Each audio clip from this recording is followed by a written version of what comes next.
probability trading strategy, you're full of crap. Things aren't working, then that's a quick trip to the poorhouse. To learn how to drive the beater before you can drive the Lamborghini. Now you're playing with the house's money.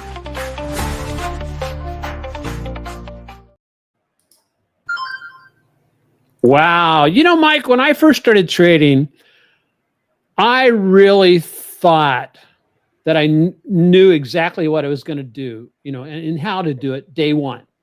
And I was a total dumbass about that, you know. I mean, I was, you know, and it's like I think so many traders out there, you know, when they first start trading, you know, they fail before they even take their first trade because of what's up here. Well, because of what's up here. Yeah, and so what if the very things you believe about trading are actually setting you up to be a loser? And in today's episode, and I think you guys are going to really like this episode, we have our good friend Bobby Campos, who's with us. He's going to expose 3 of the deadliest traps new traders fall into and how to avoid them. So, Mike, be honest. You know, have you fallen into any of these traps? No, of course not. Never. Actually, yeah, more times than I can count. If I had $1 for every trap that I've fallen into, I would probably own an island somewhere. But yeah, excited to get into it with Bobby. Bobby, thanks for being here with us today. No, thanks for having me on. I appreciate it. This is always fun. So yeah, because you know, Bobby, I think all 3 of us can remember, you know, when we tried to figure it out on our own, and you know, we wanted to build our own style. And I've had so many, you know, traders come up to me and says, well, you know, I just don't like your system because, you know, I have to make it my own, or I have to design it to this. And the thing that's really funny about it is they start making quote unquote improvements to the system before they really know what they're doing and what improvements need to be made. And so it's the old issue of they don't know what they don't know. Right 100%, 100%. So it's funny how, you know, looking back, this cost me a lot of time, money. I blew up 2 accounts and confidence, and it took a lot. And I think because I was so hard-headed in my opinion of myself, thinking that I was, you know, this brilliant person who didn't need all the help, that it actually took me longer to get to the place where I had a winning system and a winning trade. So, but you know, before we break down, each one of these traps, Bobby, we wanted to give you an opportunity to, you know, you're a trader who balances being a husband, a dad, and you know, of a newborn, 5 months old. Yep. An air traffic controller. That's one of the things you and I share in common, because I was an air traffic controller in the Navy when I first joined. And but you're working out of what, New York Center? Yes, New York Center. Okay, cool. But you still find time to be a can slim trader. I don't know if you call yourself a can slim trader. Yeah, I would definitely. And which requires structure, consistency. And but you know, you didn't start that way. So why don't you share a little bit about your story, about how you got started in the world of trading, and also all the other stuff too. Yeah, absolutely. Look, I think I had probably one of the more unorthodox kind of introductions into trading, and the reason being is I had no plans of actually trading. I grew up, and my initial thoughts of the market was it was rigged, and it was just, if you did decide to dabble in that area and you weren't a real true, you know, hedge fund owner or something like that, you're basically just gambling. So my idea was just stay as far away as possible. Prior to being an air traffic controller, though, I worked in a kind of like a sales type of corporate job. And anytime I sat down with any of these big clients and CEOs and managers, they all want to talk, you know, everybody, they want to talk stocks, they want to talk the market. And I just kept finding myself just sitting there with nothing to say because I really had no understanding of the market. Little did I know at the time was most of these people had no understanding of the market either. But, you know, I wanted to learn. And one of my buddies I had worked out with, I kind of voiced this to him, and he said, hey, there's a guy over there that's walking on a treadmill, reading the paper, which I didn't realize at the time was the IBD paper. He trades stocks. Ask him. He could probably help you out. So I asked him and I said, hey, I want to learn some stocks just to be able to talk to my clients. He actually gave me How to Make Money in Stocks, the Matthew Galgani book, the blue book, that small one, Yeah. which goes to show you how much faith he had in my reading ability. He gave me the smallest book this and I read that and instantly just said, wow, this makes sense. This is Right on. there's something that I could actually execute on. And I went from, I want to just be able to talk about the market with my clients to, I want to figure out how am I going to trade? How can I do this? So me and that guy he said, all right, if you really are interested in trading, we will basically sit down every week. I'll give you some books to read those books, and we'll talk about the market. And that's kind of what got me into Cancel trading. So I didn't really have a lot of other strategies and stuff before, but still had that, misconceptions of the market before I even started trading. And luckily found Cancel pretty early on. And so, yeah, that's, and I know that, so it's kind of interesting if I understand what you're saying, is that you actually, because you had a mentor, Yes. and I know who that is, and you had a mentor that kind of guided you and kept you grounded, where you didn't have to waste a lot of time learning, of kind of figuring it out on your own. I mean, you basically had a pretty good, if you will, a flight path, to touchdown, right? Yeah. And so that's totally cool, because it kept you from, I think it helped you stay away from some of the traps that you probably see a lot of other traders, fall into. 100%. Yeah, I kind of got like a little fast track. I condone a lot of those people who have found their way to a strategy, because most people don't even think about strategy. They just get into the market and they just start trading. And that path to just going from, I'm just going to open an account and just start buying, based on myths of the market, is very easy. And then to get from that point to saying, okay, all these people who are very successful traders, they have a strategy that they follow. Getting to the point of even just embracing that fact and trying to find a strategy is a long path. So for the people that go through that and are committed through the whole point, I mean, my hat's off to them, because that's not easy. I got the easy route. Man, I wish that I had found somebody like that earlier on, because I was that guy that tried to figure out stuff on his own, and it's not pretty. And then there's a lot of stuff that you need to unlearn to start to do things well. So you're in a great spot. Yeah, I know. So, well, one of the things, Bobby, that really I find, intriguing and inspiring about your story is that, before we dive into the individual traps that we're going to be talking about, and trust me, folks, these traps are going to basically blow your mind. And we say, do you want to hang around to the third trap? Because the third trap, you're going to be going, I have got to change some things about the way I work in the market. But how do you keep it all balanced, man? I know that, you work in the eaves on some of the, at the center there, more or less newly married, less than 5 years, almost 6 years. Yeah.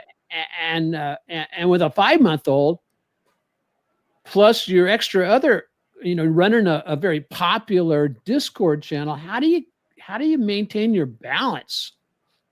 Well, the biggest answer to that question is marrying the right person. That's 100% what that kind of holds everything together. I mean, especially having a 5-month-old, the amount that my wife does to allow me to do all these things is absolutely insane. So I am beyond blessed to have somebody like that supports me in everything I do. And I mean, I do a lot aside from trading, work, like you said, the work hours, night shifts, weird hours, constantly rotating. I surf, I do a lot of running and, physical endeavors and half Ironmans and things like that. And when I'm questioning whether I should do something and I'm talking about it, my wife's normally the one who goes, you have to do it. Just do it. Like, and I feel like it's very rare that you find somebody that, as you constantly putting stuff on your plate, that's putting stuff on their plate, and you're giving yourself almost an out to say, maybe this isn't the right time. They're the one going, she's going, go do it. Like, let's do it. So that's the biggest piece of it. Yeah. And what's her name? Christy. Christy. That's what I thought. Yes. And so second question on that, because it sounds like Christy is just, is giving you, I hate to use the term cheerleader, but I mean, she's basically sound like she's got your back. Always. Complete and utter support in everything that I've ever done. And like, it's like I said, I would have done none of the things I've done in the past, 10 years without, all of her support. So now the question is, and now folks, you may think I'm straying away from the aspect of trading, but all these pieces go together to make great traders. And so, because how we do anything is how we'll do everything. And so the question, and I'm asking this specifically for Christy. Okay, she's, has your back and all that kind of stuff. What's Bobby Campos doing to become Christie's champion? Ooh, that's a good didn't question. expect that one, did you? I did not expect that one. I mean, the big thing is like everything I try to do is really for our family. Whether it's the overtime hours and the hard work and stock trading. I mean, the big piece of that is to set our family up for kind of the future. And just say, anything she needs, especially just support on her end too, just trying to be there for we're basically just trying to be there for each other and everything she does. Right on. And I always say we're the type of people where you ask to do something, but the person being asked is always like, you don't have to ask me. If you want to do something, just tell me, we'll make it work. And that's kind of the way that we operate. So, it's not easy. It's hard at times, especially with a 5-month-old. But we do our best to try to make it work and try to support each other and just, be a cohesive unit together, taking everything on. Cool. Yeah, that's good. That's beautiful. That's beautiful. And so many people, I speak about myself too. Like we're always working on communication. It sounds like you guys have really great communication to be able to support one another like that. And her communication's a lot better than mine. I'll admit that. That's fairly typical. Not of just your relationship, but I mean that's for whatever it is. I don't know. It's like some little, I think they just pour this hormone or whatever it is inside some of the ladies' minds, and they just are able to communicate. They're able to empathize and that kind of stuff. Because I know with Michelle, my wife, she is so empathetic towards people, and she has to basically tone me down because I'm of the thinking of just telling people, hey, suck it up, man, get going and all that kind of stuff. And Michelle's going, no, you can't do that. You don't want to tell them to suck it up. You don't know what they're going through. And, and I'm sitting there going, I really don't care what they're going through, Michelle. but then I go, okay. And then I'll have to think about it a little bit. And I go, she's right. I need to tone it down a little bit. Yeah. Go ahead, Mike. Yeah. So let's get to the questions. Let's get to these traps. So creating your own style too early. Yeah, Bobby, well, why do you think that so many traders are obsessed with finding their style before they've even learned what works? Kind of like if you were trying to, I don't know, play jazz before you learn the scales. Yeah. I think it's just, and that like everybody wants it to be theirs. They want to take complete ownership of their success and not be able to turn around and say, oh, I got to where I got because this person 50 years ahead of me came up with the idea and they are the one that like basically taught me how to trade and I'm just executing their strategy. Everybody wants to be the creator of everything. So I think that's a kind of really big piece of it. I could, like me, I think about it, I had a mentor. That mentor put me on a path that set me up with it. Some people have that idea where they don't want to give anybody like, oh, I did it all on my own. I figured it out all on my own. So in order to do that, and especially in today's day and age where the market's been around for so long and there's so many different strategies, successful strategies out there, you know, you find something and then they have to just tweak it somehow to make it that it's mine. Oh, I don't trade that. I do. It's like that, but it's mine. But so it's like an ego pride kind of thing. Yeah. And look, I know that's not everybody, but I think when people dig deep and really try to understand why they're doing it, I think that's a big piece of it. They're trying to make it their own. So, well, were you ever tempted to basically try to blend different strategies, especially as you know, you've been trading for what, 10 years now, approximately? Almost 8 years. Almost 8 years. Okay. Yeah. And with the popularity of social media, have you ever been, tempted to, try to blend some of the strategies, the indicators, the advice on Twitter, on X, on the death to all traders Instagram? Because I think, Instagram, I'm sorry, folks, but you're going to get sucked type of information on Instagram when it comes to trading. I mean, there are some good stuff over there. There's some good, content creators about the market, but most of them are the Lamborghini guys. Yeah, so the guys that Peter Brandt loves ranting about on. Yeah, and I'm almost as old as Peter, so I guess I can rant on that too. Yeah, but how did you filter all that stuff out? It's like one of those things where pretty much everything I try to do in my life, you talk about how you do everything, it's how you do anything. I always am a very disciplined person and kind of obsessive person to sometimes a fault. And I just said, like, if I'm going to do this, I'm going to like strictly do this and I'm going to stay focused on completely this. So I guess just my kind of the way I am, my personality in general led me to trying to be as disciplined as possible. And I'd seen it in a lot of other aspects of other people's lives that those disciplined, strict following people tend to, find success.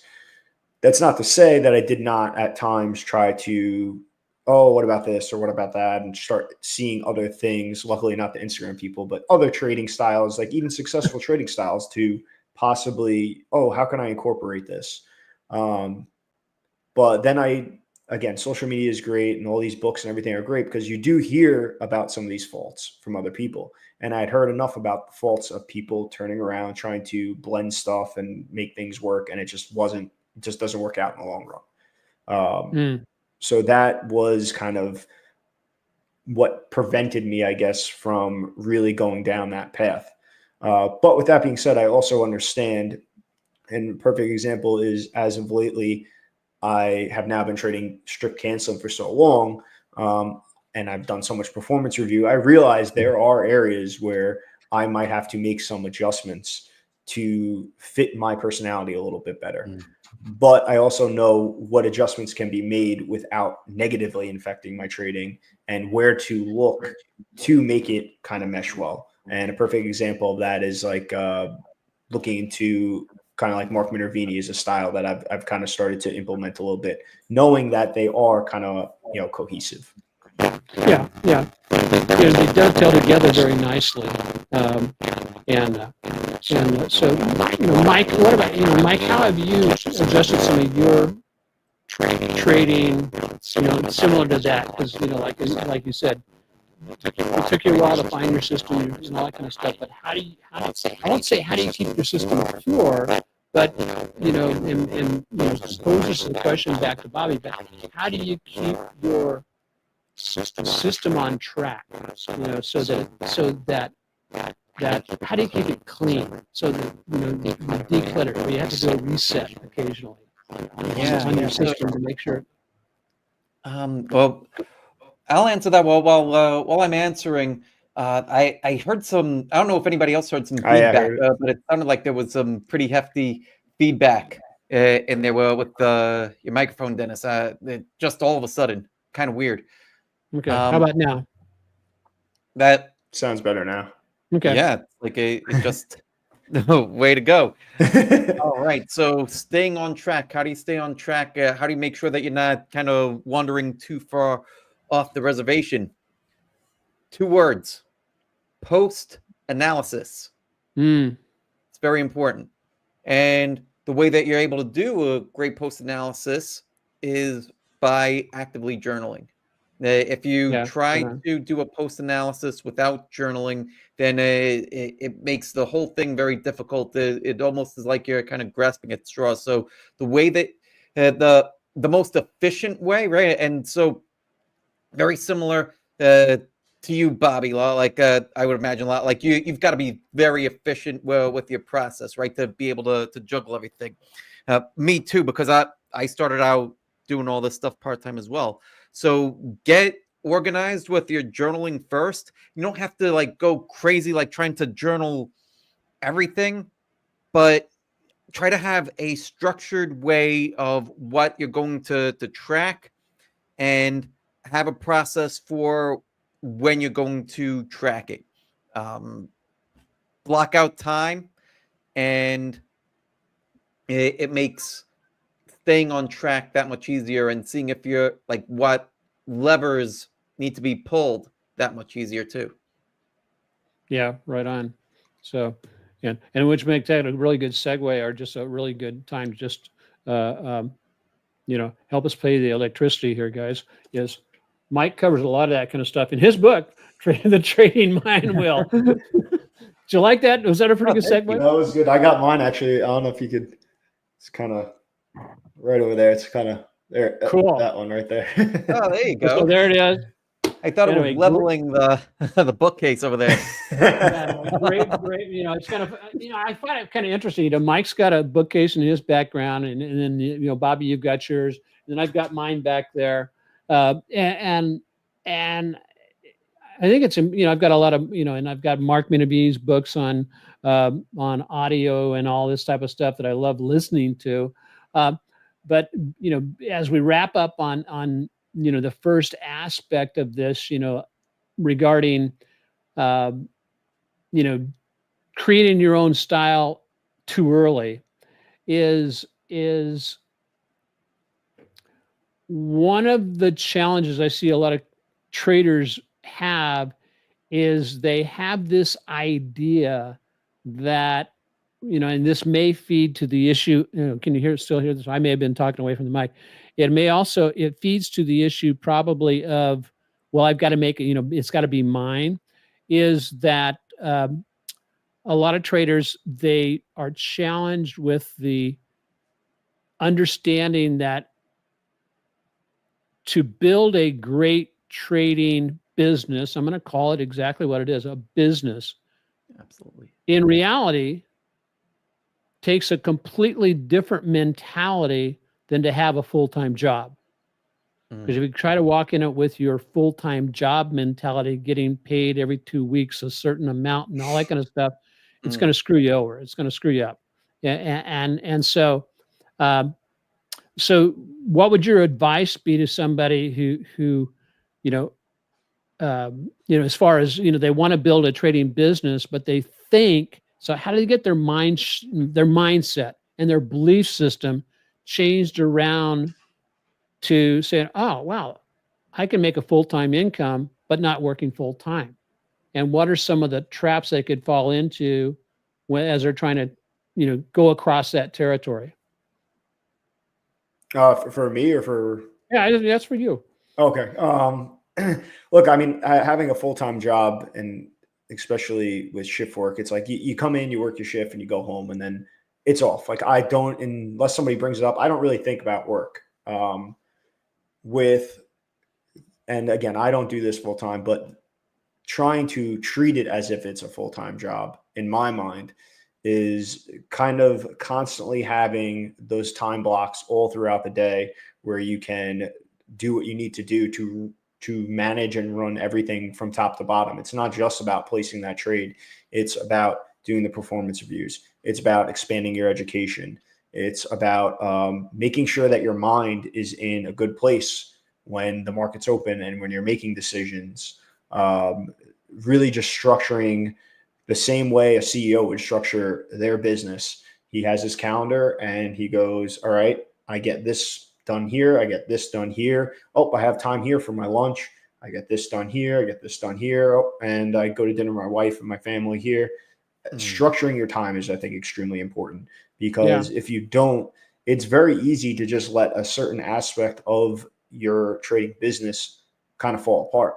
It's very easy when there's a lot going on and you go, I'll do my performance review later. And then later becomes a month, 2 months later, you've now just traded without even looking at what happened last quarter, and could have cost yourself money if you would have just went back and saw maybe some things that you were doing that you could have made changes on. So bringing that almost like CEO mentality and CEO structure to your life, however it fits, whether it's doing it full time like you guys are, or whether it's like myself, fitting that around your day-to-day job, is very important if you're going to be able to manage all the pieces that need to be managed.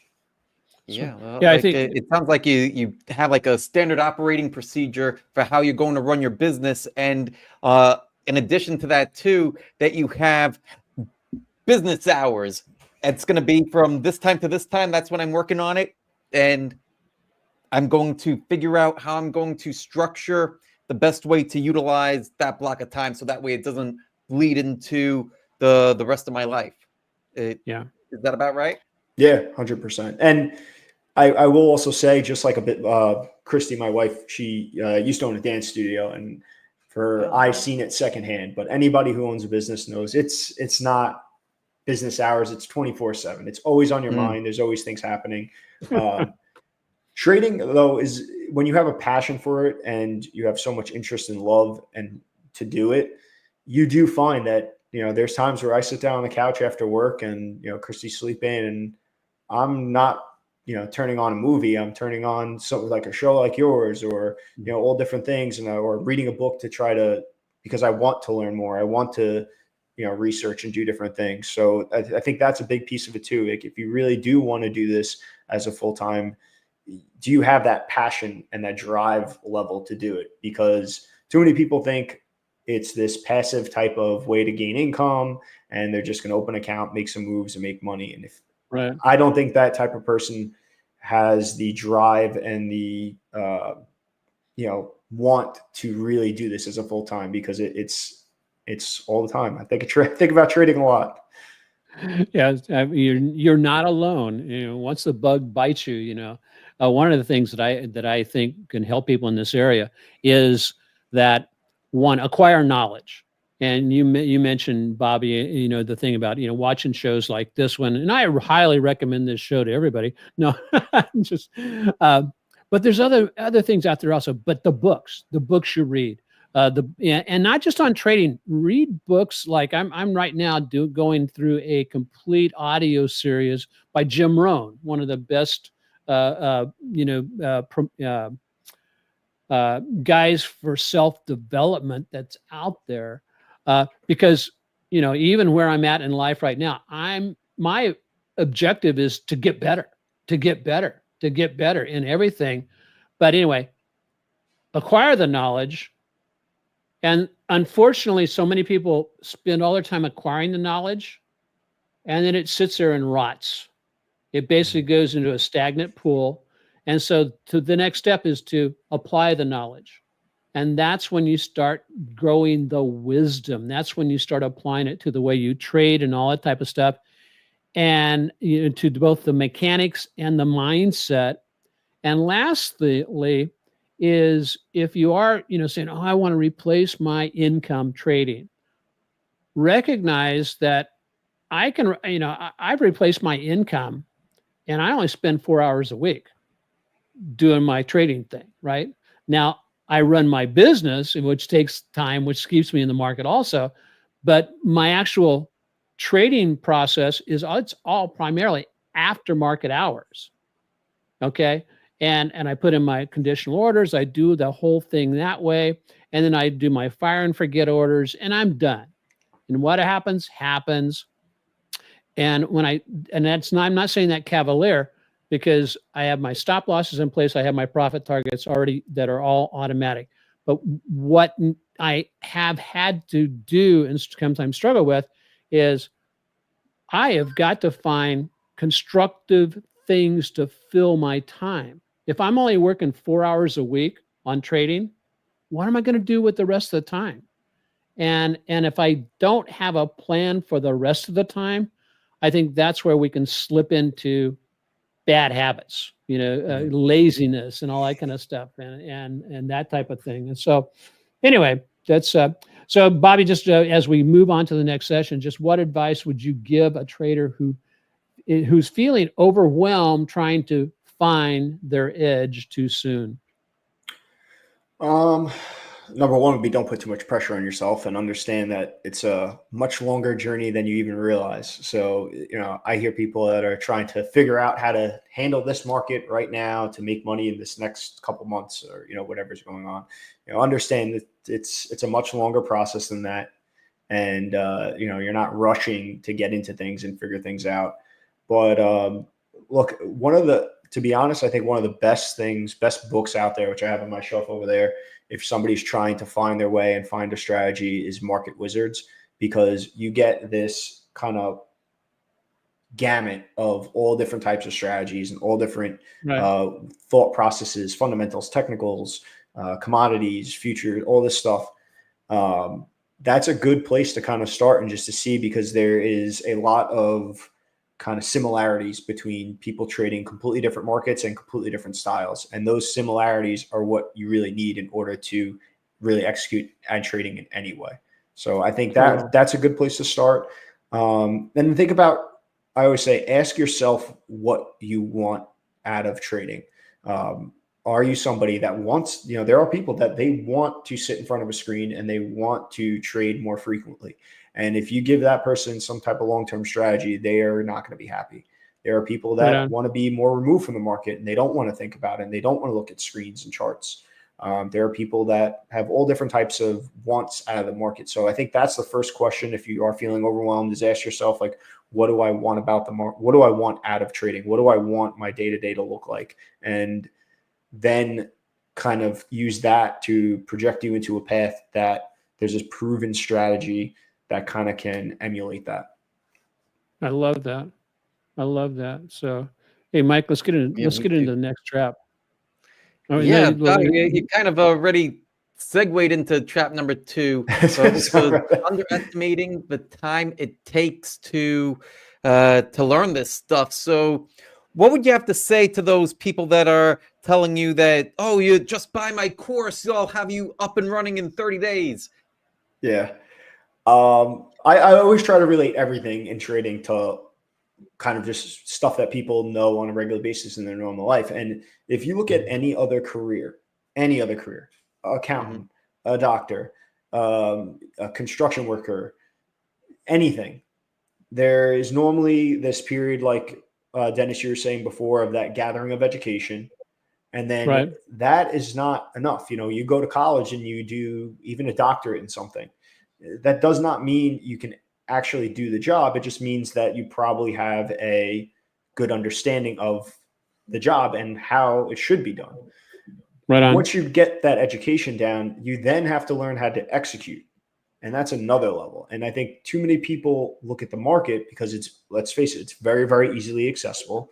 Pretty much anyone can go right now, open up a trading account, throw some money in it, and buy a stock. It doesn't take much in today's day and age. So the path to entry is so easy. And I think it creates this false sense of, okay, you could just jump into things and it's easy.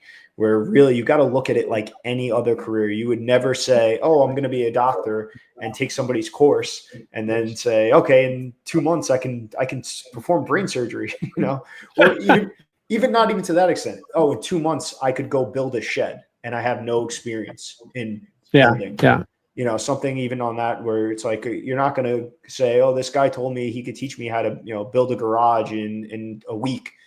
And you don't really even know how to do basic construction.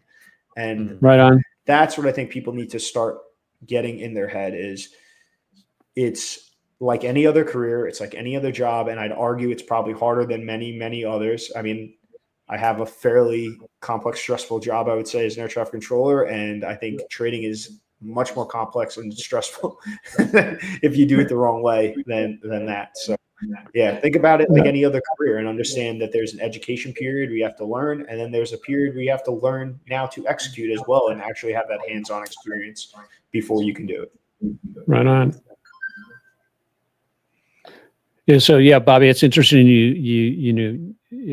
I've made this claim or said this thing in the past that I used to fly jets off of aircraft carriers, right, at night, and learning how to basically deal with my emotions trading was tougher than that, tougher than that. And you just said the same thing about controlling. You've got the life of hundreds and hundreds, or if not thousands, of people in your hand as you're sitting there at the radar screen, and that brings on a certain level of huge level of stress.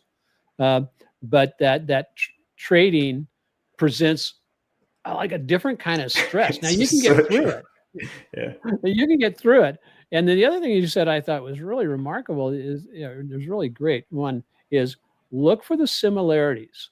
Look for the similarities, because if you can find if let's say you're out there trying to build your own system, look for similarities between futures traders, between swing traders, between day traders. And guess what?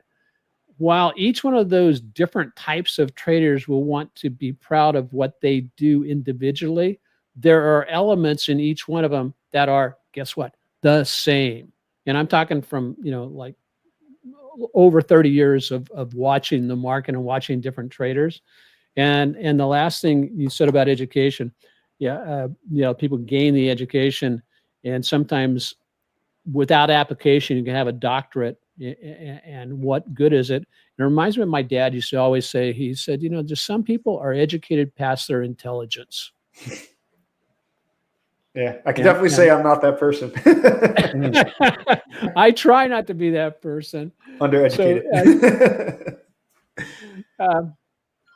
So most traders quit before their breakthrough. They think it should, be fast because of social media makes it look easy, but real traders build reps in their experience. And so, what are some of the ways, things that you do to build your reps, and how long has it taken you? Honestly, Mike said it perfectly before.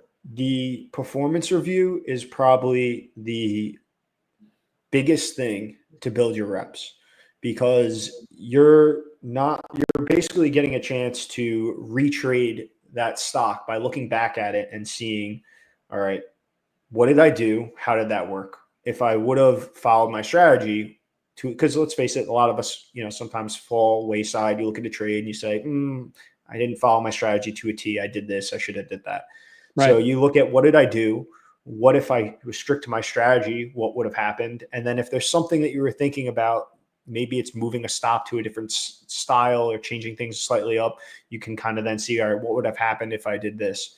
And then you're doing that on every single one of the trades that you've placed in the last quarter, the last year, or however far back that you're kind of doing. Sure. And you're now getting to experience what that trade looks like over and over and over and over again. And just the pure fact that you're looking at those charts is you're gaining information and you're gaining experience, and you're experiencing what things look like, or how the market tends to act when things are going on. It's just all information gathering that is giving you repetitive reps, where if you were the person that just said, place the trade, close the trade out, looked at your P&L and said, okay, that's it. You learned once.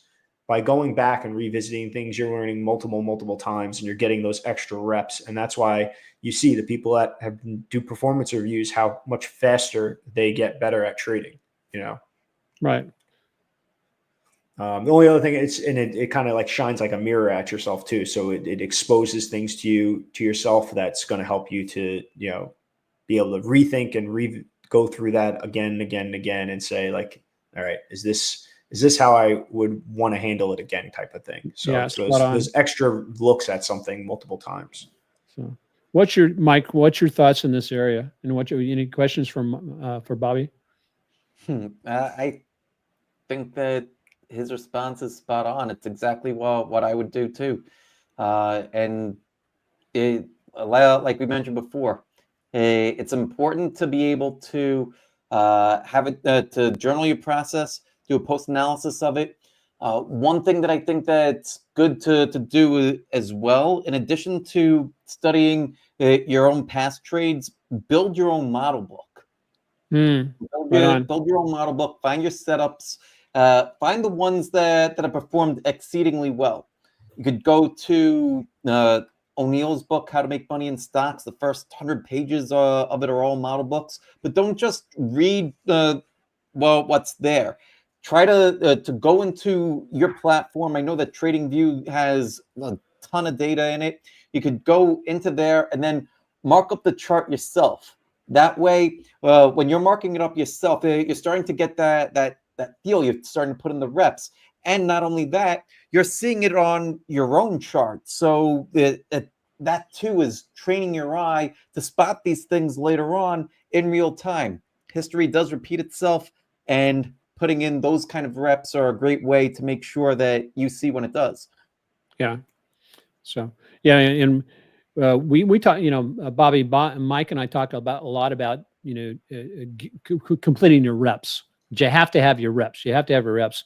I link that back to doing a model book, doing the analysis and the reflection on the individual trades that I've done, but also going back and reliving the trades that I've done, and or also simulating maybe trades I haven't done, but simulating my setups and look for those. Like I'll go back and I'll roll back the dates on the S&P or the spiders, and then I will look for my setups. How do they work out? And it really trains my eye to basically, when I see it, I know it, and I've done it so many times, so many thousands of charts that it becomes almost like a seventh sense or a sixth sense or whatever you want to call it, that I go, oh, there's my setup, and I can and now I'm prompted or compelled to, okay, there's my setup. If I'm following my rules, I have to take the trade. So yeah, I see there's some questions coming over on the chat box. Thank you so much, guys. We'll get to those. Matter of fact, we're going to have a rapid fire question and answer session, towards the end. So we've got some good things started here. SH, welcome. You're probably over on Bobby's Discord channel. Welcome to this session. And then Brian, that is an absolutely fantastic question we'll get to here shortly.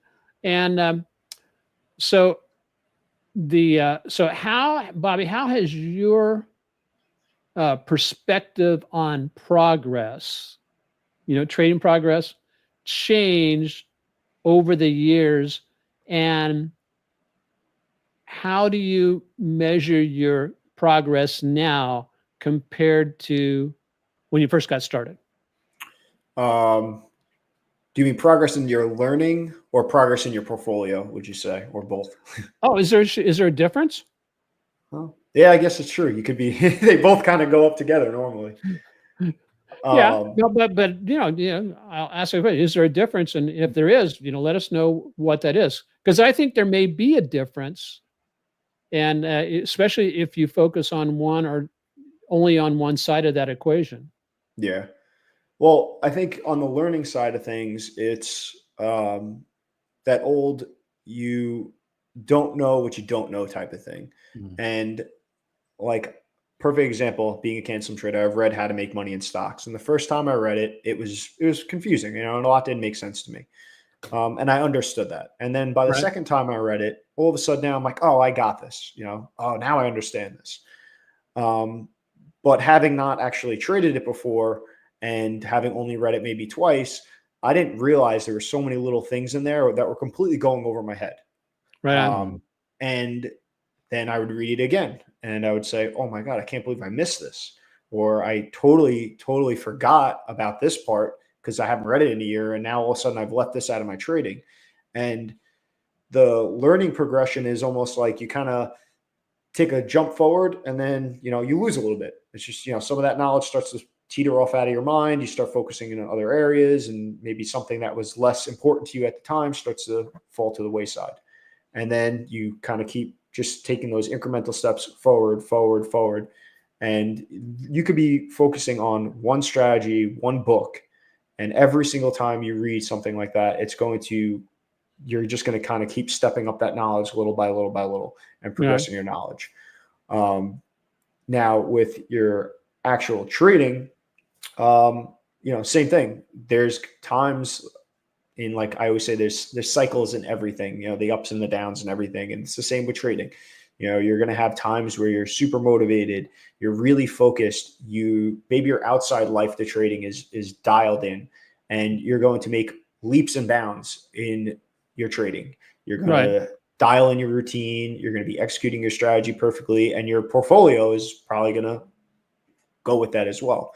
And then there are going to be times where you're going to make small mistakes, and you're going to maybe put some things to the side or miss a piece of your strategy that's not perfect.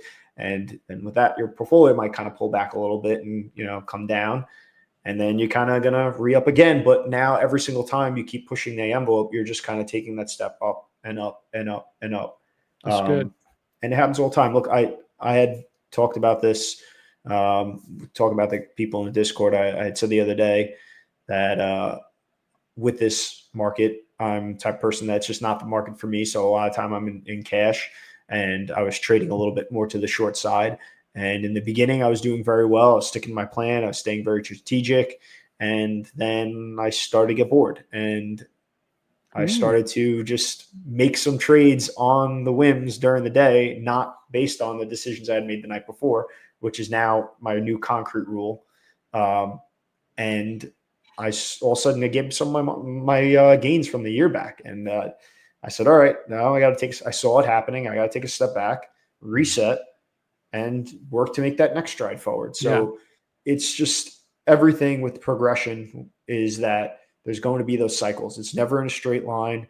And as you continue to progress, the more you know, the more you realize you didn't know in the past, type of thing. Right on.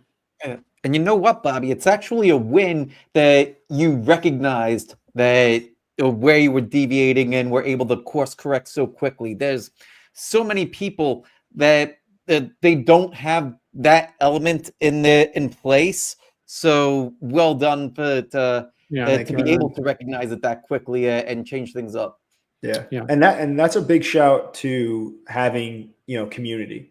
And that's one of the reasons why I have Discord. That's one of the reasons I enjoy talking to people like you and people that have that like-minded trading, because at the end of the day, when, you sit down, and whether it's something like this or whether it's text conversation, whatever, and you think about what maybe okay, if I told these people what I did, what would they say to me? Or if they told me, like if I gave my actions to them and then they told me what they did, how would I respond to that? And like just removing yourself from that situation kind of helps you go, oh my God, what am I doing?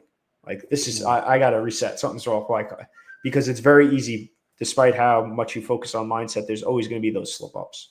Yeah, without a doubt. It's so funny is that I've been trading my same system for a long time, and I still have these little, I don't know what to call them, mind monkeys that just kind of like mess with you, mess with me, and go, and I think, and you hit it right on the nail, is that it comes a little bit from boredom.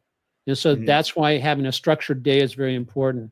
And so, hey guys, if you're out there constantly looking for a new strategy or looking for a strategy you can live with, you need a system, you need a routine, check out one that's already proven. And that's what I highlight in my book, Trade Your Way to Freedom. And basically it says, retire sooner, more money, and with less fear.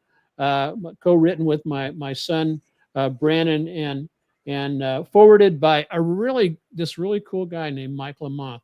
And anyway, so check that out. And those links to those books will be put into the description. And so let's, I hope we did save enough time for this. And this is the biggie. This is a huge one.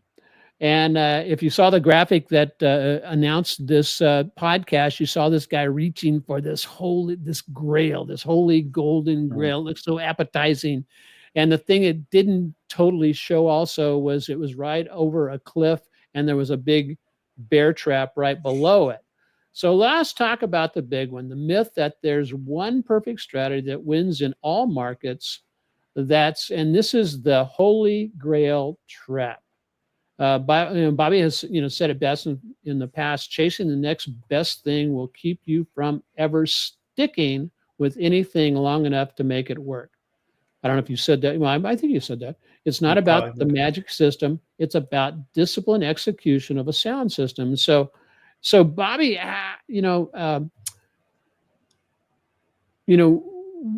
is there a holy grail of trading?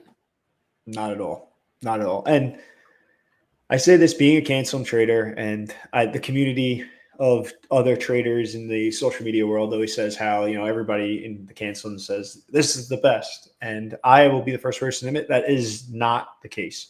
Even you name a strategy, that's not the case.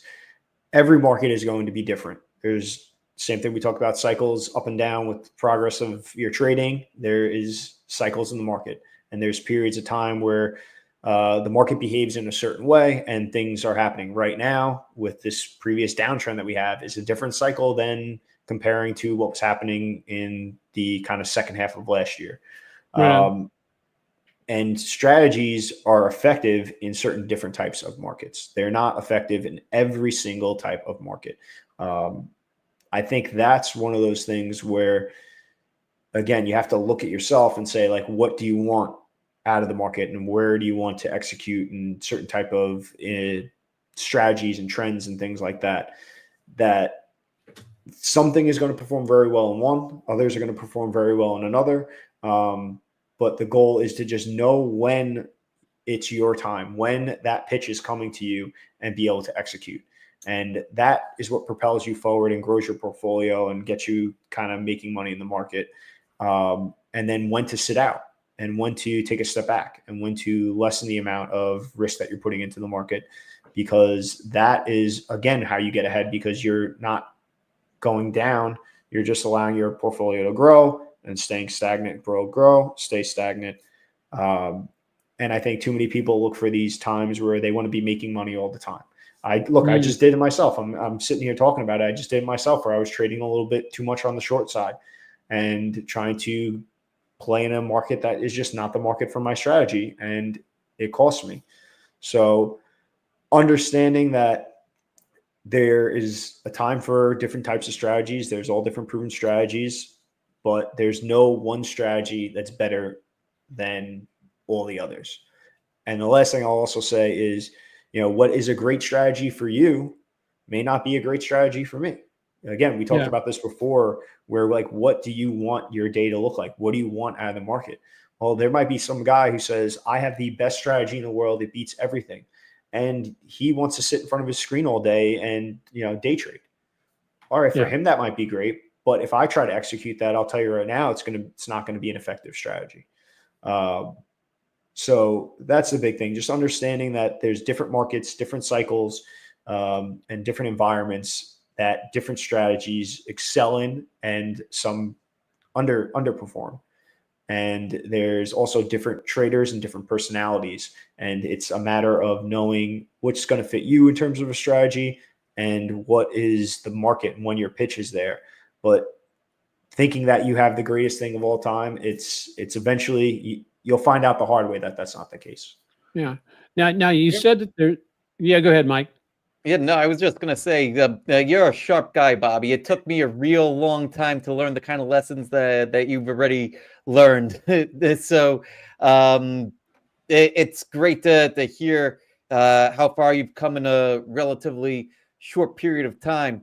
The thing with learning how to, or when to stay out of the market, right? Like, I think that it's wrong to think that a system will be win all the time, right? That there's no one perfect strategy that wins all the time. I think that a great strategy will let you know when to sit out.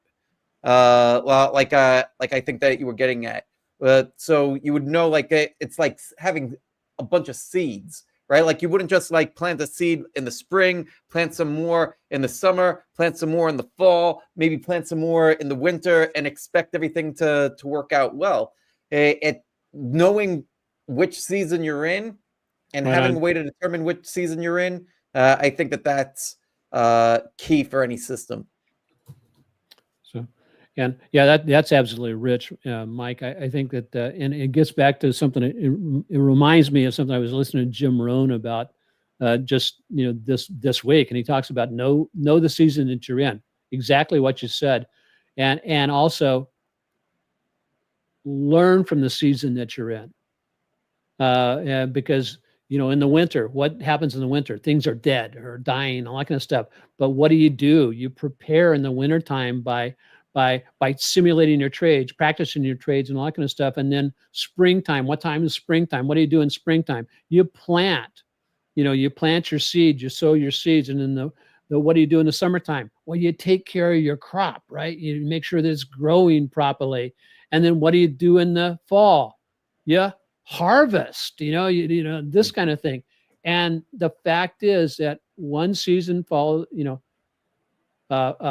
spring follows fall, winter, fall, and then summer follows spring, and that never changes. And I think that that's one of the reasons why we see such strong seasonality in the stock market. There's a time to plant, there's a time to water, there's a time to grow, harvest, and then there's a time to sit on your hands and basically, put duct tape around your fingers and thumbs so you can't push the go button on your mouse. Also, and so yeah, that's totally awesome. So the other thing I'll throw out to you is think about this, guys, and just tell me, Dennis, you're absolutely totally wrong or out of here, but that's okay. You let me know. See, I think there is a holy grail to trading. And you look at it in the mirror the first thing every day. And that it's the talk you have with the person looking back at you that determines whether your holy grail is either tarnished, covered with basically just rust, all kind of stuff, or it is truly shiny and basically is going to promote how well you do. Because it's gonna either repel you from your dreams and goals, or it's going to either repel you or compel you to come closer. So I think the holy grail is actually what's here and what we develop over the time. That's look within, not without. Yeah. Wow, that was really heavy, man. That was very insightful. Yeah. And so, yeah, go ahead. I was just going to add, I mean, it's so true. Where when Mike, you talk about journaling and with trading, it sometimes it's not only about journaling your trades, but journaling your stuff that's going on in your life, and things that are you super busy with the 5-month-old? Are you maybe just running around stressed with something else? Maybe you're not stressed at all. Maybe you've been having everything's going smooth, and documenting that as well. Because what happens in your mind outside of trading can bleed into your trading. And it could have a positive and it can have a negative effect. And right on. I think what I've noticed with some of the best traders is they have that ability to catch themselves when they see the things outside of their lives that are not trading starting to influence and affect their trading. And when they see that and they go, I got to take a step back. Maybe I got to pump the brakes a little bit. Maybe I got to remove myself from trading a little bit, because this stuff that has nothing to do with trading is affecting my mind and causing me to make poor decisions. Spot Absolutely. You ready for a little hack that we could all do to kind of dig into the stuff? Yeah. All right. So here it is. You could do this either with, say, a Google Doc, or even just take some notes on your phone. So long as you're dating it, right? So date it. Do exactly what Bobby just said. Writing out whatever is going on in the day. They don't take long. Spend 2 minutes doing something like this, but track it each day. And here's the hack: you're gonna take that log, you're gonna put it into ChatGPT. You're going to tell ChatGPT, here's a log of my journal over the past week, month, however long it is. Analyze it. Tell me where I've been ruminating. Tell me any holes that maybe I might not see. Give me general feedback on this, and you'd be shocked at what it spits back at you. Wow. That's pretty cool. I'm like a pen and paper type of person, but you might have made me switch because that's pretty interesting to be able to dissect all that. And hey, here's something else that it could do too. So you could take a picture, and it'll be able to read what's on your page. Oh, that's even better. Not 100%. If your handwriting sucks like mine, then it might struggle a little bit, but it can do that kind of stuff too. It's really wild, and the fact that and for the free ChatGPT part too, it kind of blows my mind. I like it. Yeah. And let me blow your guys' mind. Okay, the OG is coming up. The ChatGPT stuff is I use the mobile ChatGPT, and I basically talk directly with it, and it talks back to me. You talk about having a really awesome conversation. I'll have to demonstrate that sometime in the future, but it's linked to GPT 4.0. And so it's basically has memorized everything about me, my business, my trading style, the whole 9 yards, my YouTube channel, everywhere I am, my idea, my idea client who we've been member. And then I can go back and forth with him. We can discuss ideas. And then I can also put in a verbal, our verbal, a journal about, hey, today's trades was really blah, blah, blah, blah, blah. Go back to that the next day, add some more information to that. And then that already puts it in written form for me. And I say, okay, go analyze my last week's worth of information. Throw on top of that the spreadsheet I use to track all my trades and say, hey, where's the strong parts? Where's the weak parts? What's going on? Anyway. Wow. A lot of fun stuff. Maybe we should do another session about that in the near future. That's crazy. So, hey, how about some really quick rapid fire, guys? And we've got a couple of good questions here. Let me see here. As a new trader, my biggest problem is controlling my emotions. So what we'll do to keep us on point is, what are 3 things, and I'm asking both of you, what are 3 things you could do or have done in the past to control your emotions? Well, you're not getting off the hook that easy, Dennis. I know. So go ahead. Me? Yeah. Okay, so the first thing, which I'm a huge proponent of, is meditation.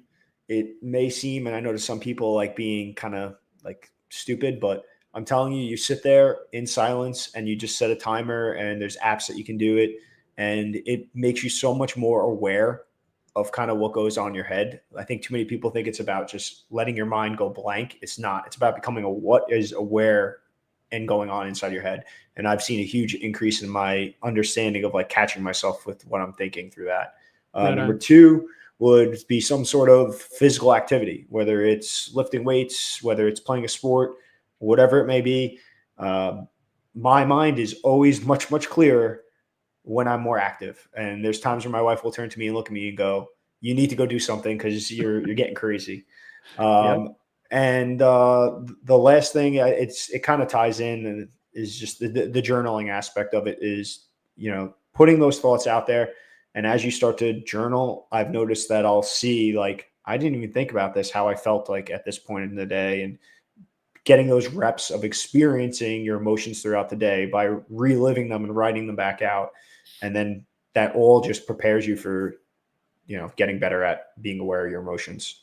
Cool. Mike? Yeah. If you don't have 3, give me at least a couple. Yeah, no, I've got it. Yeah. So the first, I would say, is, your environment. Very similar to how Bobby was saying with meditation. Our environment matters a lot. It's more than just the four walls around us. It's also the four walls of our mind too. So well, whatever we're watching, reading, listening to, those kind of things will influence us. So you want to make sure that you have a great environment. If you've got mentorship that's a part of that too, right? That I think that's something that cannot be understated. If you're able to find yourself somebody that's been where you want to be, and you're able to go and learn from that person, I think that's one of the biggest time hacks there is when it comes to trading. Putting in the reps, that's very important too. We spoke a little bit about that earlier, though, where you would go and if you are using charts, or even if you're not using charts, even if you're just fundamentally based, let's say, you could still find the kinds of things that you want, whatever is going to trigger you to put your money into the market. Study that, and so that way, when history repeats itself, you're ready to take advantage.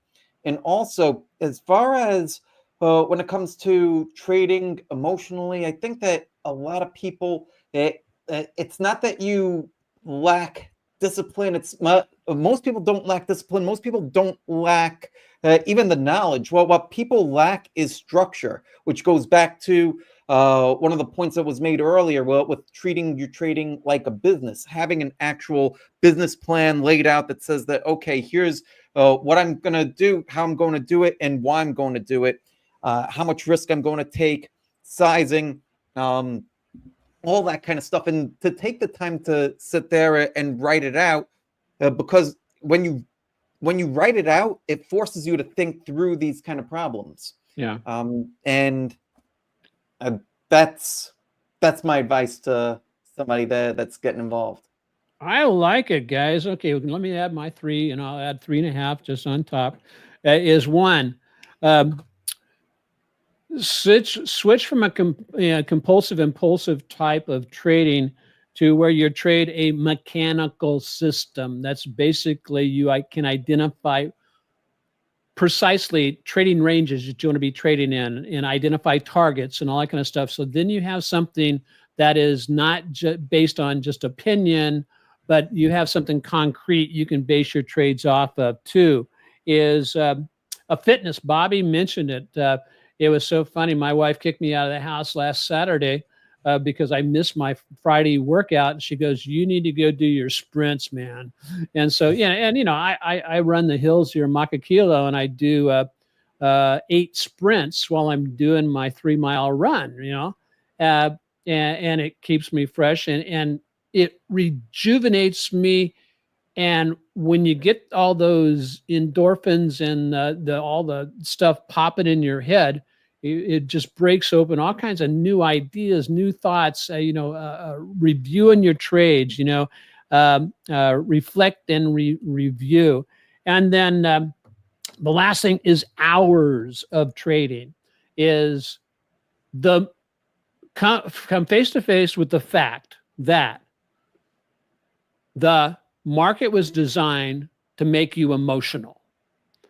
Back in the early 1900s, I was not around, but back in the early 1900s, that the bucket shops, the brokerage companies, brokerage houses started installing the old ticker tape machine.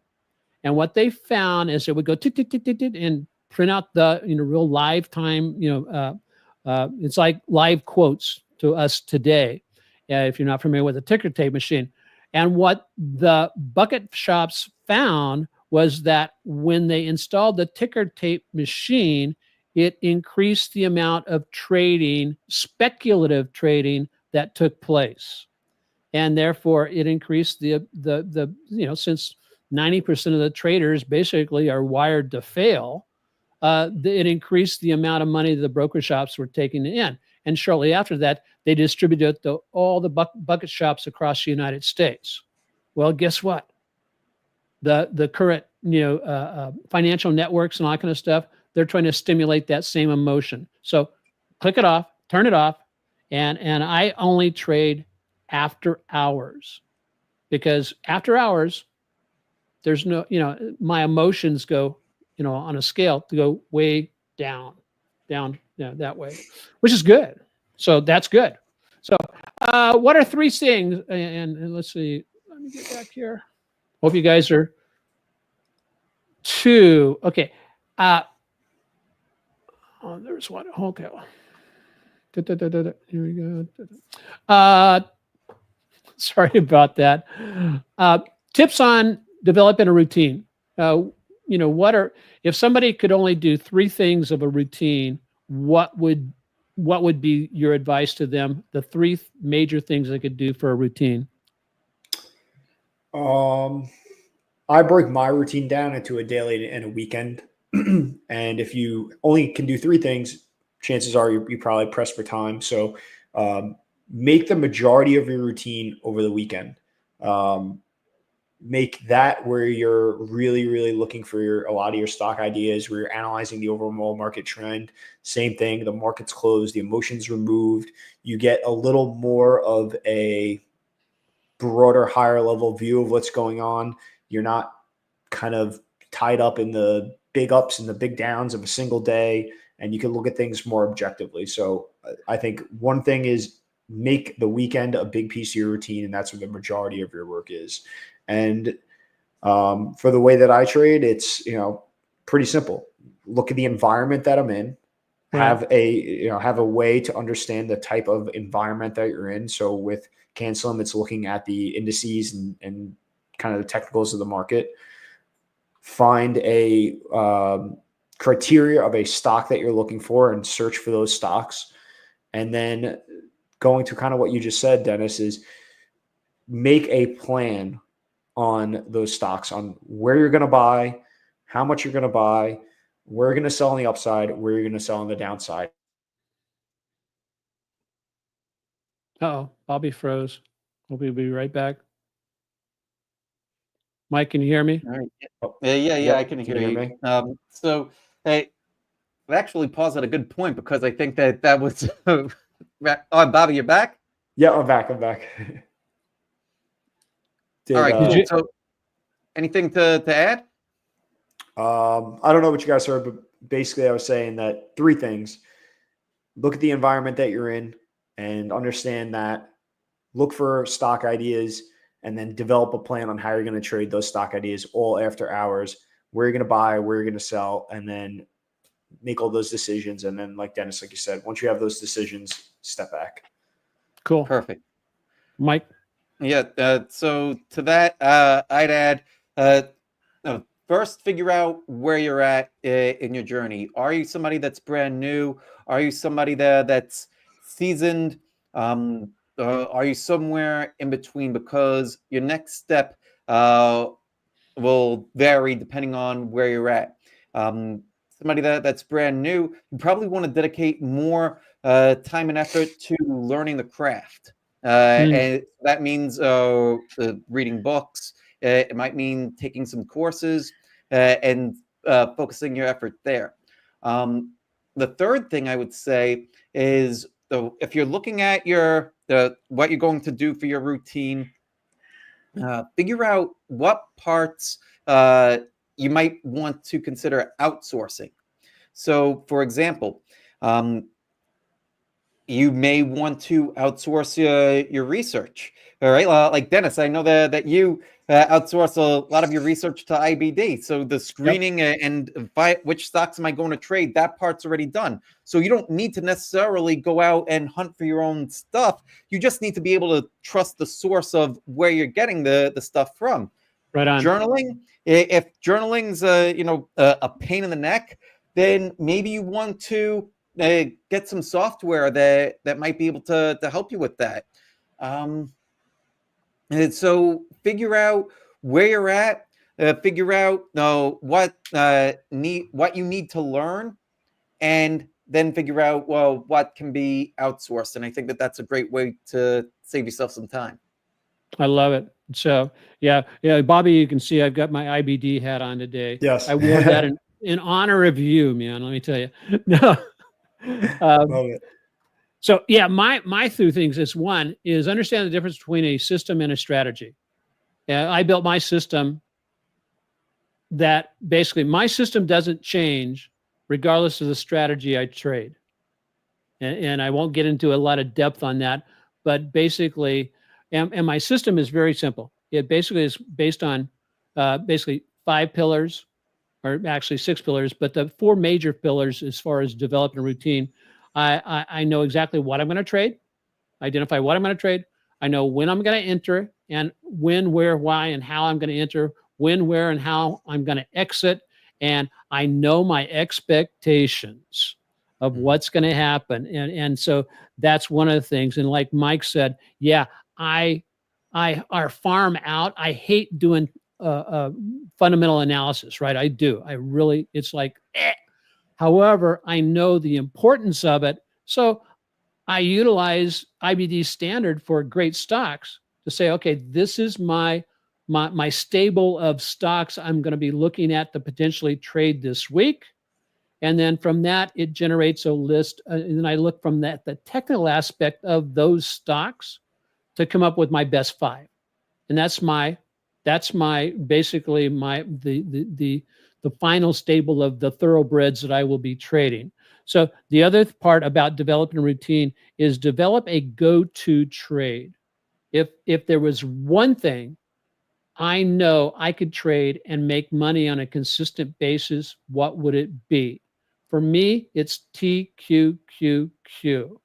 And I think if you're first starting out, there's this huge universe of stocks, ETFs, all that kind of stuff, but there's so many that it's mind-boggling. So cut through the clutter and settle on one. Again, it may not be like TQQ. That's a leveraged ETF for the Qs, right? For the NASDAQ. I love that because my research has shown that TQQQ will compound, if I trade it multiple times during the year, will compound over 100% per year. So why not go with something I know is going to potentially be a huge winner year after year after year? How long does that go back? My research on that to when TQQ first became available back in the early 2000s, or around 2011, somewhere around that. And so that's my aspect.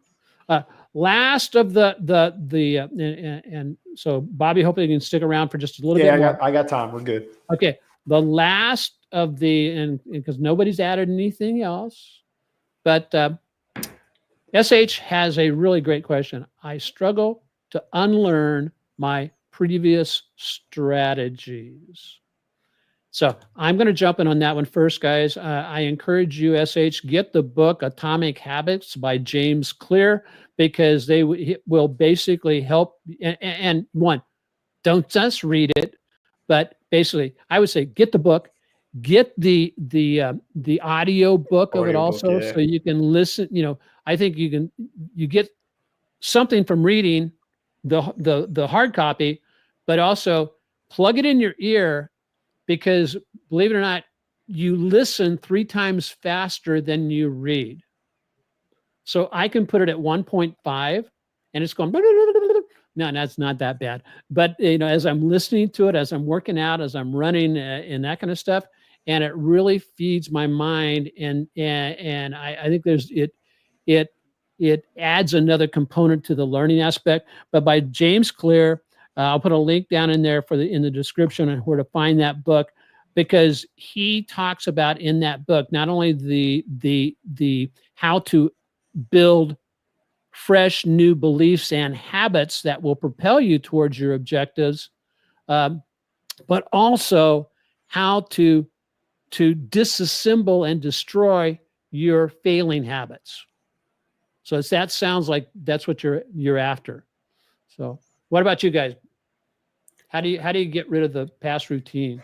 That's a really, really tough one. Like that really is a great question, because it's you could say as much as you want that you want to forget about this and learn something new. And then it's sometimes you find yourself like starting to lean in direction towards maybe old habits or whatever it is.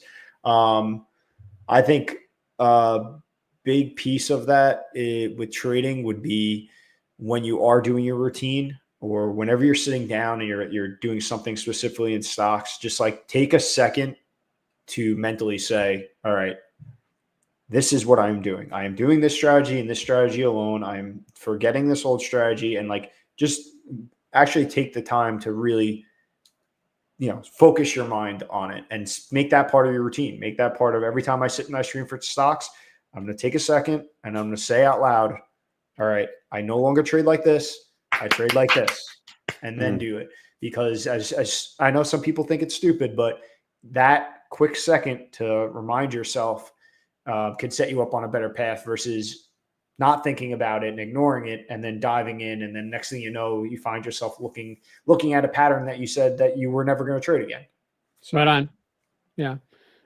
And I want to emphasize with like big exclamation marks, guys, what Bobby just said. Speak it out loud so you can hear it. Because typically you're going to be trading alone, so nobody's going to think you're crazy for talking to yourself.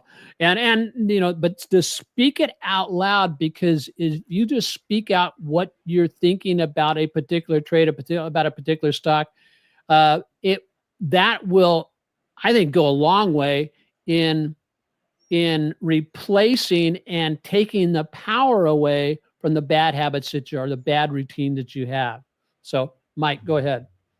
Yeah, and I have the benefit of standing on the shoulders of giants. So my work is having studied guys like Mark Douglas and Van Tharp, and later on going to Tony Robbins and doing an immersion workshop with him. So it's really what the Mara Mindshift Guide is, the Trading Beliefs workbook that I wrote.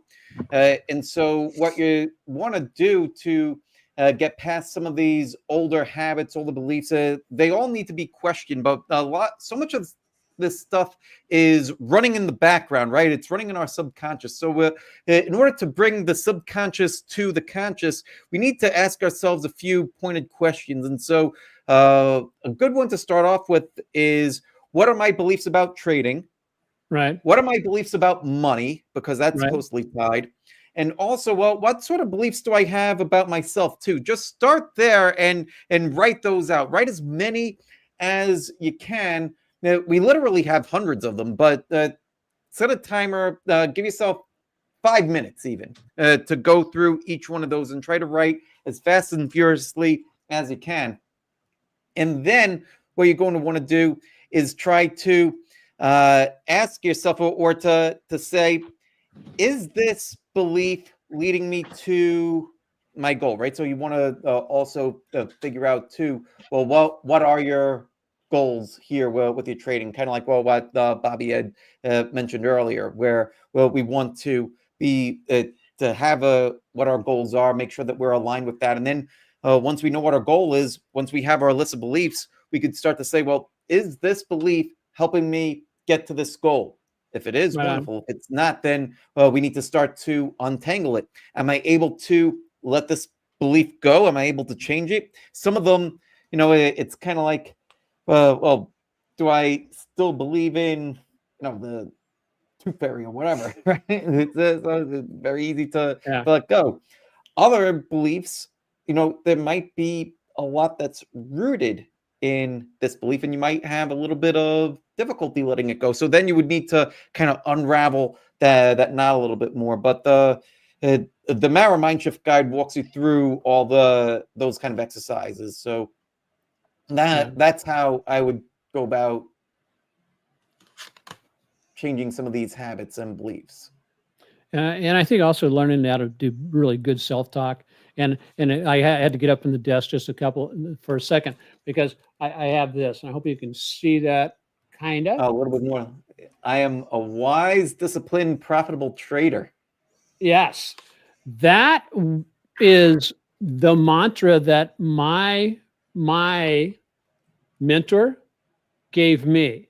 And he said, Dennis, every morning when you get up and look at yourself in the mirror, say that. And part of the thing was to start making this a habit or a part of the routine before I could believe it. But I had to start saying it so that I could believe it. And what resulted was it grew on me because he would say that 3 times in the mirror. First thing, say, I am a disciplined, profitable trader. Say that again 3 times. I am a disciplined, profitable trader. As I'm looking at myself in the mirror with a big smile on my face. You can't do it with a frown. You got to do it with a smile. And then at the very end of it, after saying that 3 times, and then you say, and I'm a darn good looking one too. Okay.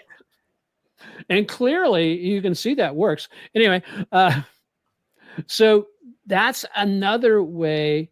Learn how to make I am statements that build you up, because believe it or not, I know Mike, Bobby, but Mike and I, really promote our faith on the podcast, and I am is who God is. In the ancient script, it says, Moses would ask, God who he was. And he says, well, I am, the God that delivers. I am. And he even said, tell him I am is sending you. So anytime you interject I am into your speech, you're inviting God's power into your life. That can change the trajectory of your life, not only in trading, but your life, because how you do anything is how you do everything. Amen. 100%. Wow. Preach, Dennis. Oh, anyway, I had to share that with you guys. So, folks, that's the last of the questions.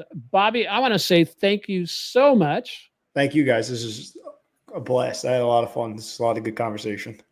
And so if you're watching the recording of this, let us know which of these 3 traps, is still lurking in your mindset. And here's a challenge. Write down your 3 trading beliefs. Write down at least 3 of your trading beliefs and ask yourself, like Mike said, ask yourself if they're helping or hurting your consistency.